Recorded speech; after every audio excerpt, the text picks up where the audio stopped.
자, 오늘부터 종려주일입니다. 그리고 고난주간 기도했던 것처럼 주님의 부활주일을 향하여 가는 그런 과정의 길목에 있습니다.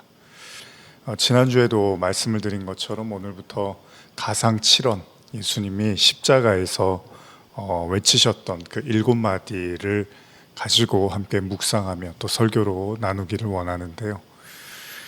그래서 방금 기도했던 것처럼 이번 주간만큼은 여러분들이 다른 어떤 분주하고 바쁘고 생각 많고 이런 것들은 좀 더 내려놓고 그저 하나님의 말씀에 좀 더 귀 기울이면서 집중하며 또 기도하며 나가는 그런 시간들이 되셨으면 좋겠습니다. 오늘부터 해서 가상칠언 말씀을 시작을 하는데요.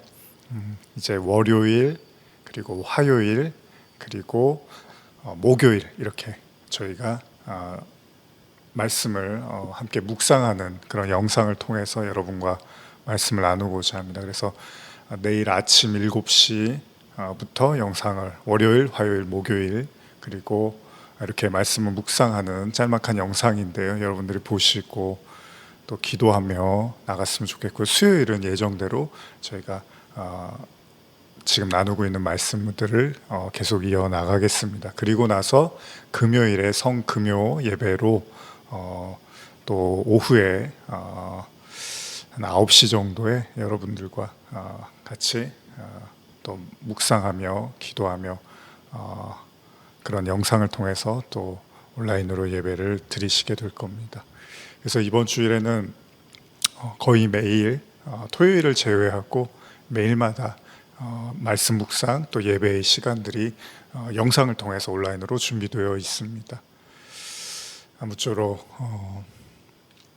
사실 우리가 신앙생활을 하는 이유가 예수님 깊이 만나고 또 하나님을 깊이 배워가는 거잖아요. 이게 우리에게 제일 중요한 일이죠. 그래서 이번 한 주만큼은 여러분들이 십자가 앞에 여러분들 자신을 다 내어놓고 말씀과 기도로 나가시기를 간절히 소원하고요. 특별히 우리 성도분들 한 분 한 분들 또 각기 처한 환경 속에서 또 이번 고난주간을 통해서 부활주의를 통하여 또한 하나님의 더 큰 기도와 응답하심이 있기를 간절히 축복합니다. 자, 오늘은 그 첫 번째 시간입니다. 오늘은 가상칠언 첫 번째 시간으로 아버지 저들을 사하여 주옵소서 이렇게 제목을 했는데요. 그 뒤에는 자기들이 하는 것을 알지 못함이니이다. 이렇게 해서 예수님의 그 누가복음의 23장 34절에 있는 말씀으로 오늘 여러분과 그 시작을 열고자 합니다. 그래서 우리 아브라함과 관련된 설교는 이번 주와 다음 주에 쉬고요. 그 다음 주에 계속해서 이어나가고요. 오늘과 다음 주일까지는 가상칠언의 말씀으로 여러분과 계속해서 말씀을 나누겠습니다. 자, 십자가, 고난주간 또 부활주일이 되면 우리가 십자가 이야기를 참 많이 하는데요. 자, 오늘 바로 그 예수님께서 예루살렘에 십자가를 지기 위해서 입성하시던 바로 그것을 기념하는 주일입니다. 기독교의 핵심은 십자가죠. 이건 누구도 부인할 수가 없습니다. 그만큼 종려주일 그리고 고난주간 성금요일 부활주일에 이르는 이 시간들이 사실 성도들에게는 1년에서 어떻게 보면 가장 의미 있고 중요한 시간이라고 생각을 하는데요. 그래서 우리 또한 이 시간에 가상칠언, 그럼 예수님이 도대체 십자가에서 어떤 말씀을 하셨을까를 좀 더 집중적으로 다루고자 합니다. 오늘 그리고 계속해서 이번 한 주 여러분들 이 말씀들을 묵상하면서 정말 큰 은혜가 임하시기를 다시 한번 축복합니다. 가상칠언을 나누기 전에 우리가 먼저 생각해야 될 것이 있다면 왜 그렇게 십자가가 중요한가 이런 생각을 한번 할 필요가 있겠죠. 물론 신앙생활을 오래 하신 분들이야 너무나 두말하면 잔소리라고 하겠지만 또 그 중에는 또 이제 신앙을 막 시작하시는 분들이 있을 거고요. 또 그동안 그렇게 십자가에 대해서 깊이 생각하지 않았던 그런 분들에게도 왜 그렇게 십자가 하는 걸까라는 생각을 하실 수 있겠죠. 어쨌든 기독교의 핵심 메시지는 십자가와 부활이니까요. 근데 십자가는 뭐죠? 단순히 생각하면 그냥 십자가는 희생입니다. 누군가를 위한 예수님의 희생, 즉 자신의 몸을 기꺼이 들여서 누군가를 이렇게 살려냈다라는 희생의 의미로 우리가 가지고 있죠. 여러분들에게는 십자가가 어떻게 이해되어지고 있습니까? 우린 교회 다니면서 신앙생활하는 이후로 수없이 이 십자가에 대한 언급을 듣기도 하고 또 십자가를 많이 보잖아요. 그러면서 이제 그 십자가 때문에 또 눈물도 흘리고 감동도 받는데요. 뭐 제 경우도 그렇습니다. 어린 시절 이제 학생 시절이었던 것 같은데요. 뭐 중학생 때였던 것 같아요. 수련회 이제 갔던 기억이 나는데 그 학생부 수련회에서 이제 또 그런 일들이 많이 있잖아요. 막 눈물 흘리고 은혜 받았다고 하는 강사분이 오셔서 이제 예수님의 그 희생과 사랑에 대해서 이제 막 설교를 해주셨어요. 그러면서 이제 십자가에 관한 말씀을 하셨던 기억이 납니다. 그럴 때 이제 막 그 마음을 찌르는 막 그런 멘트들을 하고 그래서 아이들이 막 마음이 막 이렇게 막 이상해지잖아요. 근데 저는 그런 설교를 막 듣는데 아무렇지도 않은 거예요. 감흥이 없는 거예요. 저도 굉장히 열심히 좀 믿어보고 싶었고 또 간절한 어려운 일들이 있어서 막 하나님께 굉장히 간절한 마음으로 기도를 하고 그랬었거든요.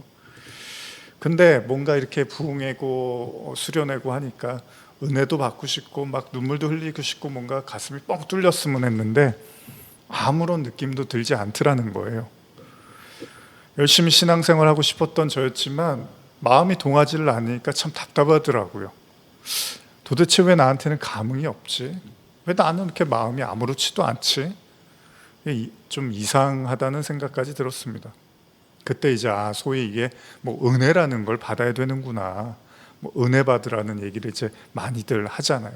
그때 아마 그런 실감이 났던 것 같은데 그때 이제 가깝던 친구 중에 하나가 감흥이 왔는지 막 갑자기 이제 수련회 하고 그때부터 막 아멘 아멘을 막 소리를 지르고 막 울면서 기도를 하고 하는데 막 신기하더라고요. 제가 왜 저러지 할 정도로 그러면서 좀 부럽기도 하더라고요.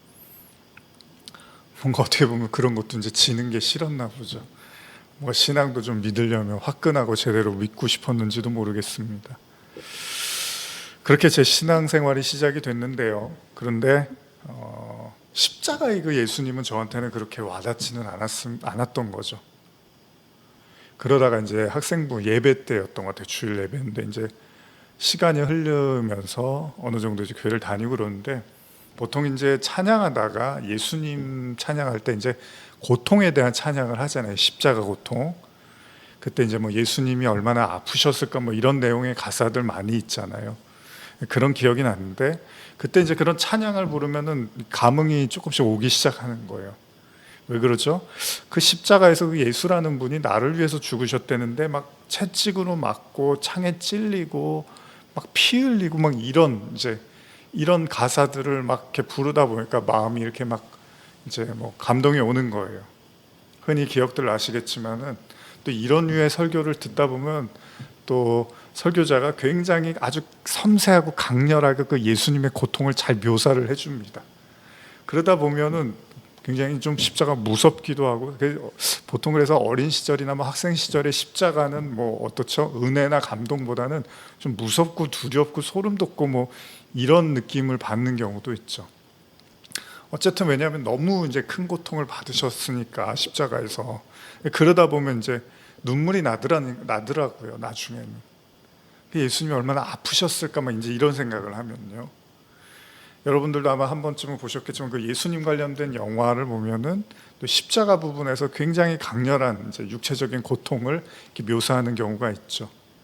그런 걸 보다 보면 막 예수님한테 뭔가 미안하고 안타깝고 굉장히 고맙고 막 이런 감정들이 교차를 했을 겁니다. 아마도 저희 10대 때의 십자가는 그랬던 것 같아요. 여러분들의 신앙 초기에 십자가에 대한 이해는 어땠습니까? 왜 우리는 십자가를 보면 눈물을 흘리고 많은 감동을 받을까요?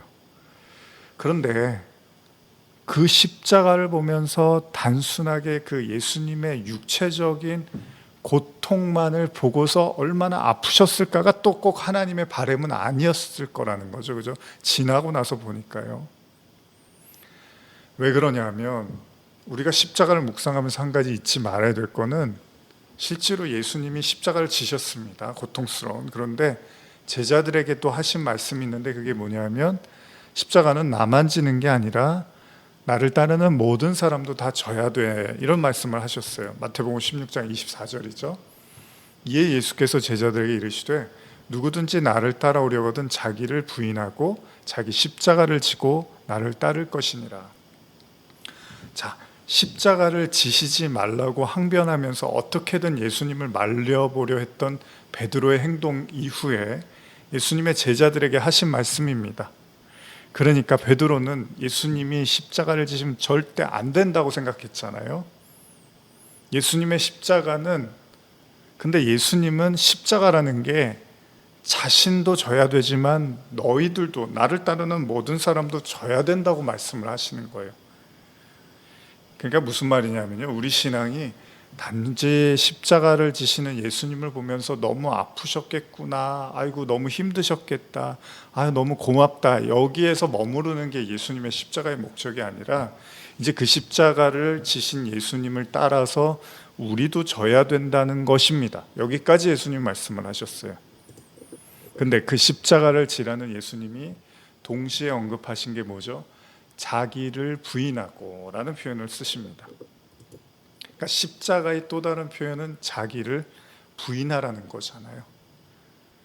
그게 바로 십자가를 지는 자의 자세라는 거예요. 그러니까 십자가는 자기 부인과 아주 밀접한 관련이 있다는 겁니다. 분명 제게도 그랬던 것 같습니다. 10대 시절에 그 십자가를 지신 예수님의 고통과 헌신이 너무나도 고마워서 저도 무언가 그분께 해드리고 싶다는 생각을 많이 했던 것 같아요. 그리고 그것이 어떤 고통이나 아픔이 와도 그분을 위해서 헌신할 수 있다면 그게 얼마나 값진 인생일까라는 생각도 했던 것 같습니다. 물론 마음만 그랬던 것 같아요.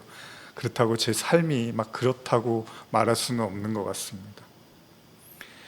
오래전 기억이지만 십자가에 대해 한층 더 깊은 감흥이 왔던 기억이 뭐냐면요, 이제 예수님의 십자가가 예수님이 아프셔서 참 힘드셨겠구나, 희생하셨구나, 여기에 감동을 받았는데 진짜 십자가의 의미가 조금 더 다가왔던 기억이 뭐냐면 제가 별로 좋은 사람이 아니라는 걸 깨닫게 되면서 십자가가 조금 더 제 마음속에 이해가 되었던 것 같습니다. 참 아이러니하지만요, 제가 가끔 이런 말씀을 드리면 우리가 죄인이기 때문에 예수님을 믿는 건데 막상 믿다 보면은 인간의 그 내부의 혈기와 죄, 뭐 자기의 이런 것들이요 오히려 더 강화되어져 가는 걸 보게 된다는 거예요. 물론 잘 인식하지 못한 채 저의 열심이 마치 그 누구보다도 뒤처지지 않는 최고의 열심인 줄 착각하고 어느 순간에 나는 거룩하고 저들은 부정하다는 식의 그 바리새인과 같은 신앙에 빠지게 되잖아요. 그래서 모든 인간이 가지고 있는 생각 중에 하나가 뭐냐면 그래도 나는 좀 착하다, 뭐 이런 생각들을 이제 하고 산단 말이에요, 사람들이. 그래도 나는 좀 착한 사람이야 라는 생각. 분명 저도 그렇습니다. 왠지 나는 옳은 것 같고 나의 신앙이 최고인 것 같고 내게만 특별한 은사가 있는 것 같고, 그렇게 사람들이요 자신에 대한 지나친 신념을 신앙으로 착각하고 있던 그런 시점에 저는 어떤 계기를 통해서 제가 죄인인지를 이렇게 깨닫게 된 그런 기억이 있는데요. 그때 내가 생각했던 것처럼 내가 그렇게 선하지도 않고 내가 다른 사람들에게 그렇게 사랑이 많거나 그런 사람이 아니구나라는 걸 이렇게 보게 되는 거예요. 그러고 나니까 십자가가 더더욱 선명하게 보이더라는 겁니다. 그러니까 아까 예수님 말씀처럼 자기를 부인해야지만 보여지는 것이 십자가라는 거예요. 그러니까 십자가는 막 감상에 빠져서만 볼 문제는 아니라는 거예요. 진짜 십자가의 의미를 보려면 내가 얼마나 부인되어져야 되는지도 같이 병행되어질 때 십자가의 의미가 와닿는다는 것입니다. 엄밀히 말하면 기독교는 회개 종교잖아요. 반드시 죄를 회개해서 그 회개를 통해서 구원에 이르는 거잖아요. 그리고 그 회개라는 말은 뭐죠? 자기 자신에 대한 인정을 포함하는 거잖아요. 20대 때인 것 같아요. 20대 초반이었던 것 같은데 저에게 충격을 안겨다 준 성경 구절이 있습니다. 얼마 전에 제가 나눴던 것 같은데 로마서 3장 23절이었는데요. 한 찬양 집회에서 이제 들었던 메시지예요. 모든 사람이 죄를 범하였음에 하나님의 영광에 이르지 못하니. 이게 그냥 너무 그냥 단순한 구절이잖아요. 다 죄를 범했다는 게 뭐 새로울 게 없잖아요. 잘 아는 내용이잖아요. 근데 제가 망치로 한 대 맞은 것처럼 아주 충격적이었습니다. 이 구절이. 왜냐하면요, 사람들이, 여러분들 어떠실지 모르지만 제 마음속에 그 당시에 저도 모르는 사이에 모든 사람이 죄를 범한 거는 인정을 하는데 나는 제외라고 생각하며 살았던 것 같아요. 그러니까 모든 사람이 죄를 범했던 사실은 참 단순하고 너무나 분명한 말씀인데, 강렬한 말씀이잖아요, 사실. 그런데 진짜 중요한 건 거기에 나도 포함되어 있다는 거죠. 어떤 의미에서 아직까지도 여전히 바리새인과 율법주의자와 같은 생각으로 신앙생활하는 사람들이 존재할지 모릅니다. 그 사람들은요, 죄를 범하였지만 자기는 예외라고 생각할지도 모릅니다. 그러니까 스스로 선하다고 믿는 죄처럼 인간은 이상하게도 자신은 항상 선하다고 믿는 그런 성향이 있다는 거예요. 그러다 보니까 나는 죄인이 아니지라는 생각을 무의식 중에 한다는 거예요. 십자가를 지려는 예수님의 깊은 뜻을 알아채지 못한 애제자 베드로는요, 굳이 십자가를 지시냐고 예수님을 막무가내로 이렇게 말리잖아요. 해마다 이때쯤 되면 자주 제가 나누는 말씀인데, 이때 예수님이 한 말씀 하십니다. 마태복음 16장 22절 23절인데요. 베드로가 예수를 붙들고 항변하여 이르되 주여 그리 마옵소서, 이 일이 결코 주께 미치지 아니하리이다. 예수께서 돌이키시며 베드로에게 이르시되 사탄아 내 뒤로 물러가라. 너는 나를 넘어지게 하는 자로다. 내가 하나님의 일을 생각하지 아니하고 도리어 사람의 일을 생각하는도다 하시고. 자, 예수님이 위험에 빠지실까봐 노심초사하면서 그분을 지키려고 했던 베드로에게 예수님은 사탄이라고 말씀하십니다. 아주 단호하십니다. 그리고 이렇게 베드로의 진심을 몰라주시고 꾸짖으시죠.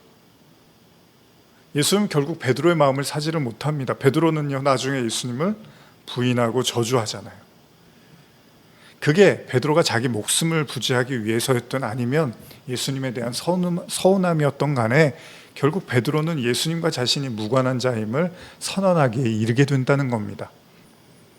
그런데 놀라운 사실은요, 베드로에게 예수님이 일찍이 이런 일이 일어날 거라고 말씀을 하셨다는 거잖아요. 마태복음 26장 33절 34절인데요. 베드로가 대답하여 이르되 모두 주를 버릴지라도 나는 결코 버리지 않겠나이다. 예수께서 이르시되 내가 진실로 내게 이르노니 오늘 밤 닭 울기 전에 내가 3번 나를 부인하리라. 지금 이 내용과 오늘의 그 가상칠언이 도대체 무슨 관련이 있을까라고 의아해하실 수 있습니다. 그렇습니다. 베드로는요, 예수님을 저주하고 부인합니다. 놀라운 사실은요, 예수님은 이 모든 걸 미리 알고 계셨다는 거잖아요. 미리 아셨다는 게 중요한 건데요, 이걸 잘 나타내는 구절이요, 요한복음에 잘 담겨 있습니다. 제가 가끔 여러분과 나누는 말씀인데 요한복음 2장 23절에서 25절인데요. 6월절에 예수께서 예루살렘에 계시니 많은 사람이 그 행하시는 표적을 보고 그의 이름을 믿었으나 예수는 그의 몸을 그들에게 의탁하지 아니하셨으니 이는 친히 모든 사람을 아심이요 또 사람에 대하여 누구의 증언도 받으실 필요가 없었으니 이는 그가 친히 사람의 속에 있는 것을 아셨음이라. 잘 아셨음이니라. 예수님은 하나님이십니다. 그건 무슨 말입니까? 모든 사람을 잘 알고 계시다는 거예요. 오늘 주제인 용서를 한번 떠올려 보면요, 용서라는 게 뭘까요? 예수님이 십자가에서 저들의 죄를 사해달라고 하잖아요.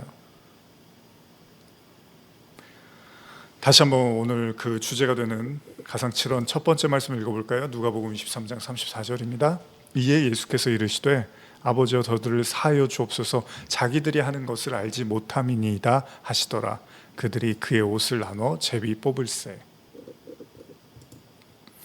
예수님의 용서, 그리고 그 용서를 뒷받침하는 예수님의 말씀은 인간이 자신들이 무슨 짓을 하고 있는지를 스스로 알지 못한다는 겁니다.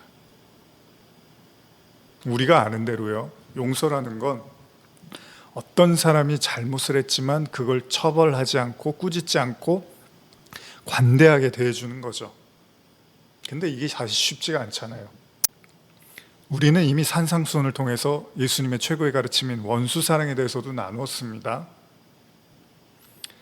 그러나 누군가 자신을 너무나 아프게 하고 힘들게 하면 그걸 용서하는 게 사실 거의 불가능에 가깝다고도 생각할 수 있잖아요. 근데도 지금 성경은 용서에 대한, 예수님의 십자가에서 용서를 말씀하신단 말이에요.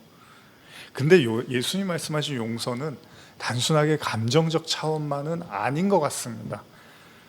왜 그렇죠? 예수님은 인간의 현실을 너무나 잘 알고 있었기 때문에 그들이 무슨 짓을 하는지도 모르고 저럽니다라고 이렇게 말씀을 하세요. 가끔 우리도요, 어떤 사람이 상당히 큰 잘못을 했는데 그의 상황과 형편에 대한 이야기를 듣고는 그래, 한편으로는 그럴 만도 했겠구나라는 이렇게 동조하는, 또 동정하는 경우들이 있잖아요. 그러니까 분명히 지은 죄는 나쁘지만 저러저러한 상황이었으면 나라도 그랬을 수 있겠다라는 식의 생각을 한다는 겁니다. 만약 우리가 그렇게 생각한다는 건요, 누구나 그런 극한 상황에 처하면 그럴 수도 있겠다는 인간의 연약함을 잘 알고 있기 때문인 거잖아요. 예를 들면 베드로가 그렇게 지키고자 했던, 사랑했던 자기의 스승 예수님을 배신하는 건 분명히 우리를 당황하게 만듭니다. 그러나 만일 그가 목숨을 부지하기 위해서, 그러니까 너무나 커다란 두려움 속에서 한 일이라면 누구도 베드로를 또 쉽사리 탓할 수는 없었을 거라는 거죠. 여기에 인간의 연약함이 있습니다. 더 중요한 가치, 그리고 삶에 대한 그 본능적인 그런 욕구. 베드로가 예수님을 너무나 사랑하는 모습은 분명한 것처럼 보였습니다. 그러나 또 베드로의 이면에는 위태해진 자신의 목숨을 감수하면서까지 사랑한 건 아니었다는 거예요.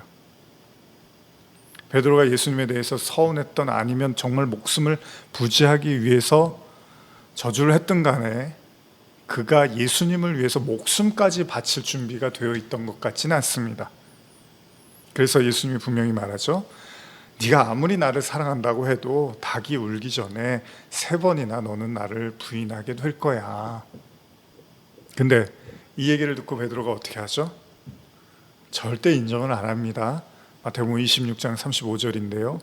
베드로가 이르되 내가 주와 함께 죽을지언정 주를 부인하지 않겠나이다 하고 모든 제자도 그와 같이 말하니라. 지금 베드로뿐만 아니라 모든 제자들도 똑같이 얘기했다고 합니다. 그렇습니다. 베드로는 주님과 죽을 준비가 되어 있지는 않았습니다.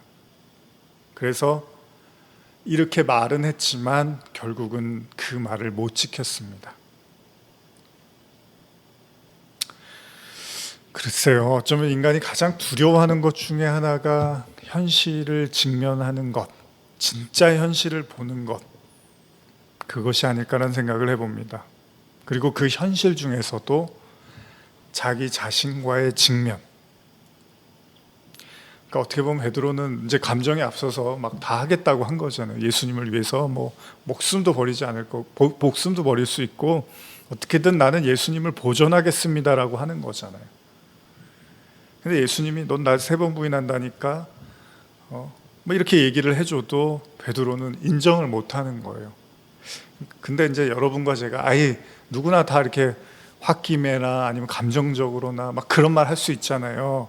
좋아요, 그런 말 할 수 있는데 예수님은 그런 말을 듣는 게 아니라 베드로의 진짜 마음을 보고 계시다는 겁니다.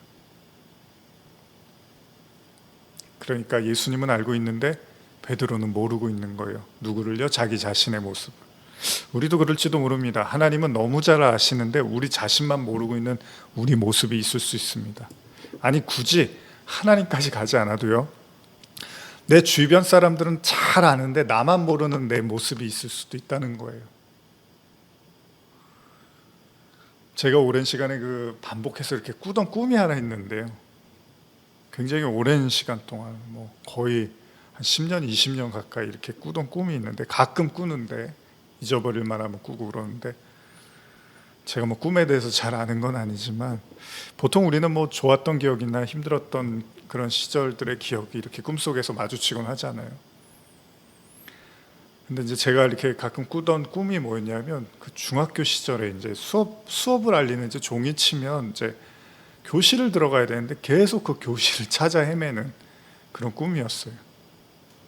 근데 이제 그 와중에도 그 제가 제 교실이 혹시 그 교무실이나 이런 선생님들 있는 곳을 지나치지 않으려고 또 거기를 피해 다니는 거예요. 그러면서 교실을 막 찾다가 이렇게 깨는 경우들이 있었는데요. 그런 꿈을 굉장히 이렇게 뭐 긴 시간이지만 어쩌다가 한 번씩 오랫동안 이렇게 꿨던 것 같아요. 그러면은 제가 이렇게 꿈꾸다가 되게 의아했어요. 왜 나는 이 꿈을 이렇게 반복적으로 꾸는 걸까? 꿈속에서 굉장히 긴장하면서 복도를 헤매이는 거거든요. 그러다가 또 잊어버리고, 그러다 보면 또 어느 날 그 꿈을 또 꾸고 뭐 이렇게 했는데, 언젠가 갑자기 그런 생각이 들었어요. 혹시 내 어떤 정신연령, 마음은 아직도 그 시절에 머무르고 있는 건 아닐까, 이런 생각을 해봤어요. 나이가 들고 목사가 되고 설교를 하고 있지만 참으로 제 자신을 보면 연약하고 또 때때로 쉽게 부서지는 저 자신을 봅니다. 그럴 때마다 제 아내는 제게 비슷한 조언을 반복해서 해줍니다. 아주 오랫동안요. 가만히 생각해보면 결혼 초기에 들어왔던 말을 지금 여전히 저는 똑같은 이야기를 듣고 있는 것 같습니다. 그건 쉽게 변하지 않는 저의 모습이겠죠. 그리고 또 그런 나를 쉽게 인정하고 있지 않은지도 모르겠죠. 그렇습니다. 때때로 우리는 모두가 아는데 나 혼자만 모르는 그런 나의 모습이 있을 수 있겠죠.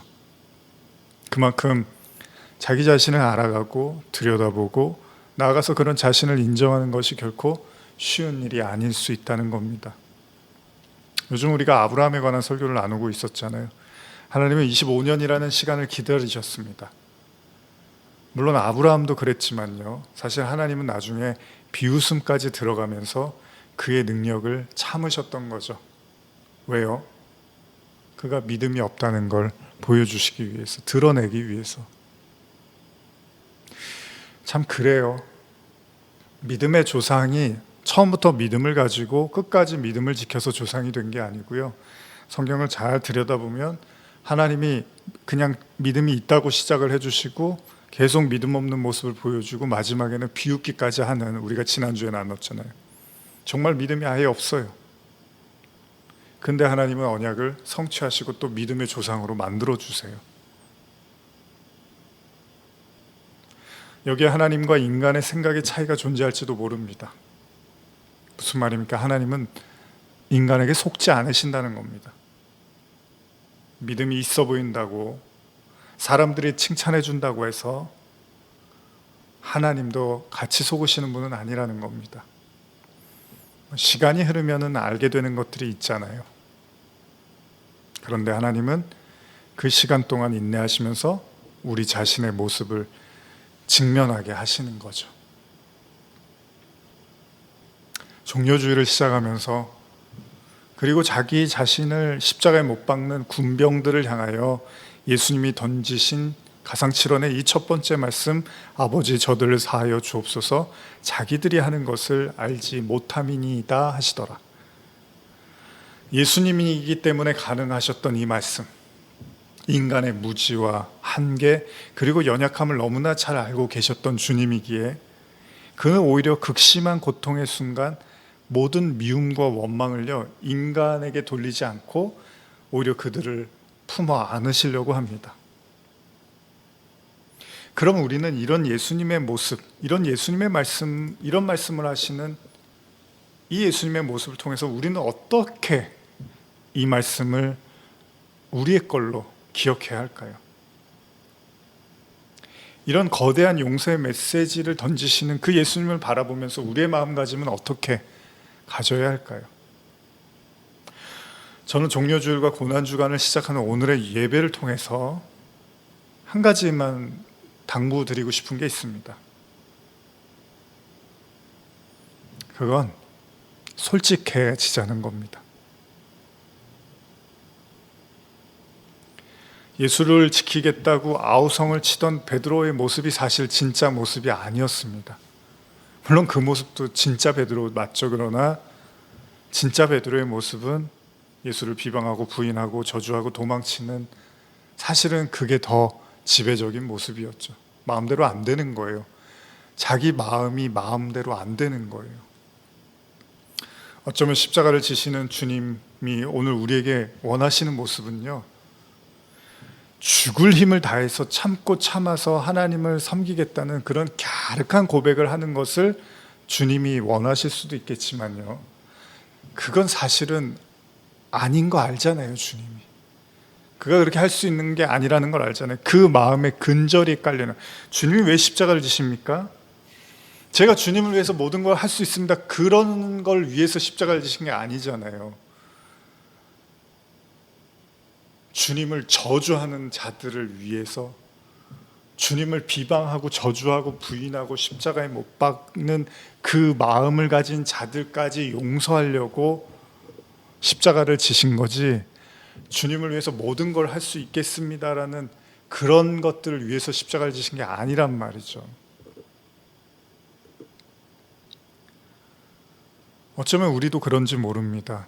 겉으로는 하나님을 믿고 최선을 다해서 섬기고 기도하고 긍정적이고 말씀대로 살아야겠다고 말을 하지만, 우리의 마음의 근저리에 깔려있는, 어쩌면 수십 번 포기하고 싶고 수십 번 원망하고 싶고 수십 번 부인하고 싶은 것이 바로 우리들의 마음일지도 모릅니다. 요즘 같은 시대는 더 그렇겠죠.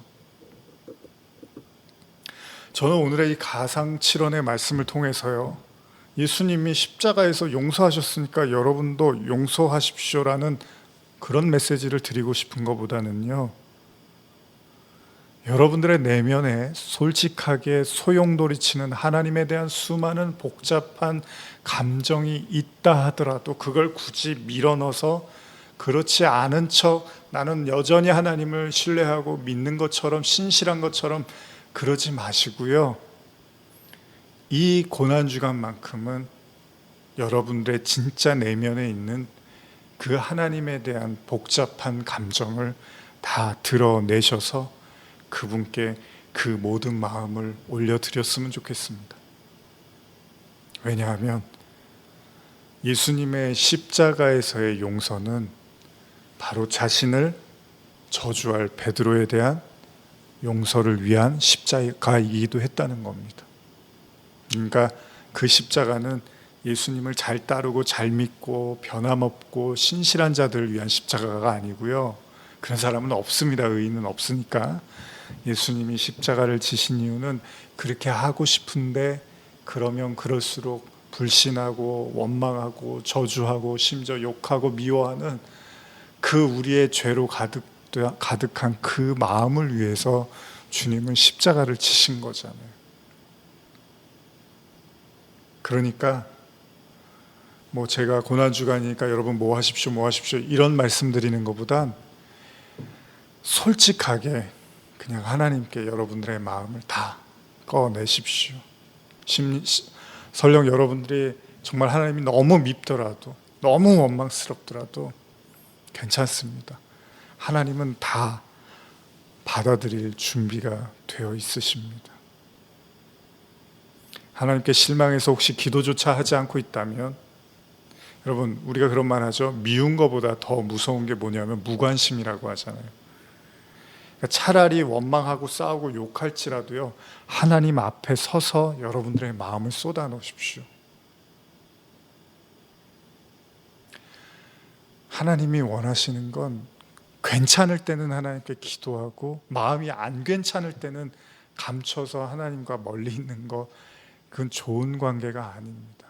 그렇잖아요. 친구도 그렇고 괜찮든 괜찮지 않든 간에 그 마음을 공유할 수 있어야 되는 거잖아요.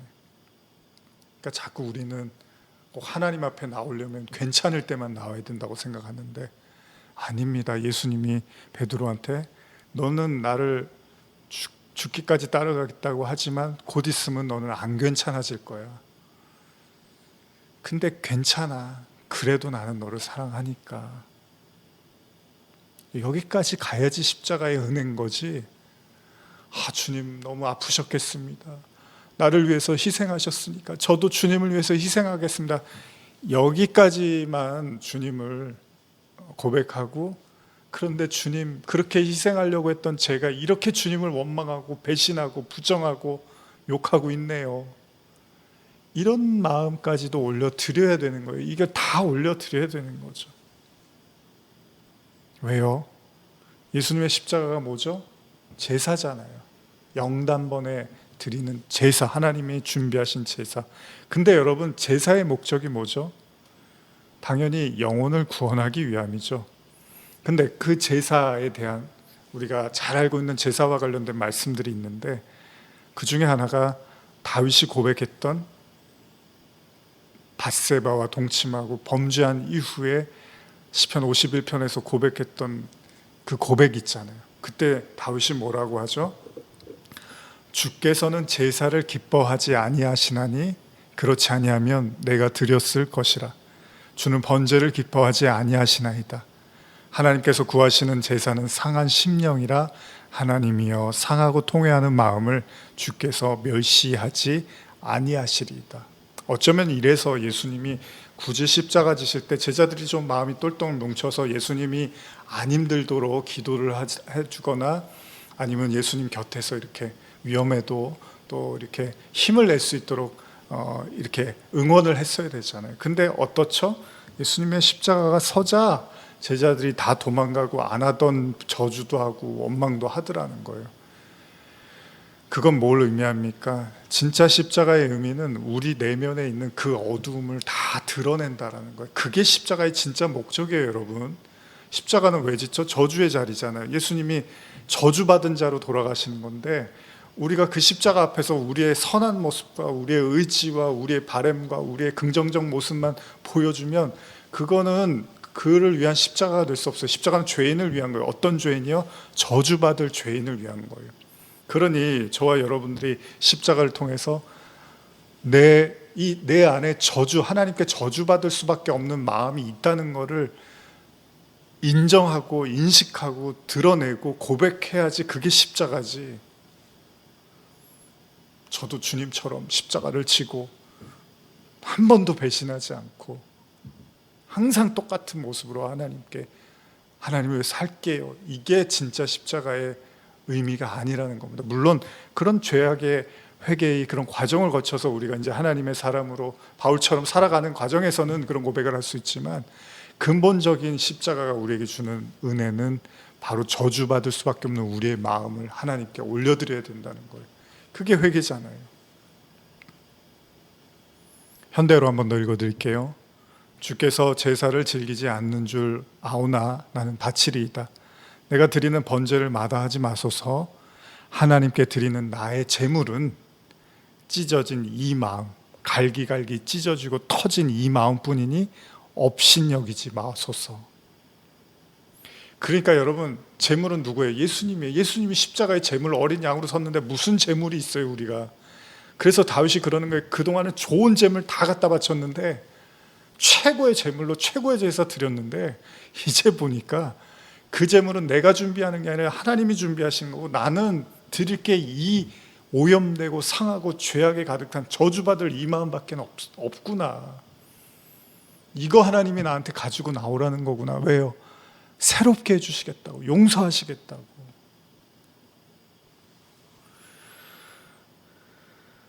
그 갈기갈기 터지고 찢어진 마음 있으십니까? 누구에게도 보여주고 싶지 않은, 누구에게도 말하고 싶지 않은, 그거 가지고 십자가 앞으로 나오시는 겁니다. 그럼 주님이 기뻐하십니다. 내가 그럴 줄 알았다. 내가 너 얼마나 힘든 줄 다 알고 있었다. 안 힘든 척 하느라고 힘들었지. 다 가지고 와. 아버지, 저들의 죄를 사하여 주옵소서. 저들이 하는 일을 알지 못함이니이다. 이제 주님의 십자가 부활을 바라보며 걸어가는 종려주일 그리고 고난주간, 저는 그 어느 때보다 여러분들의 그 상한 마음을 그대로 남겨두지 마시고 다 하나님께 쏟아내시기를 간절히 소원합니다.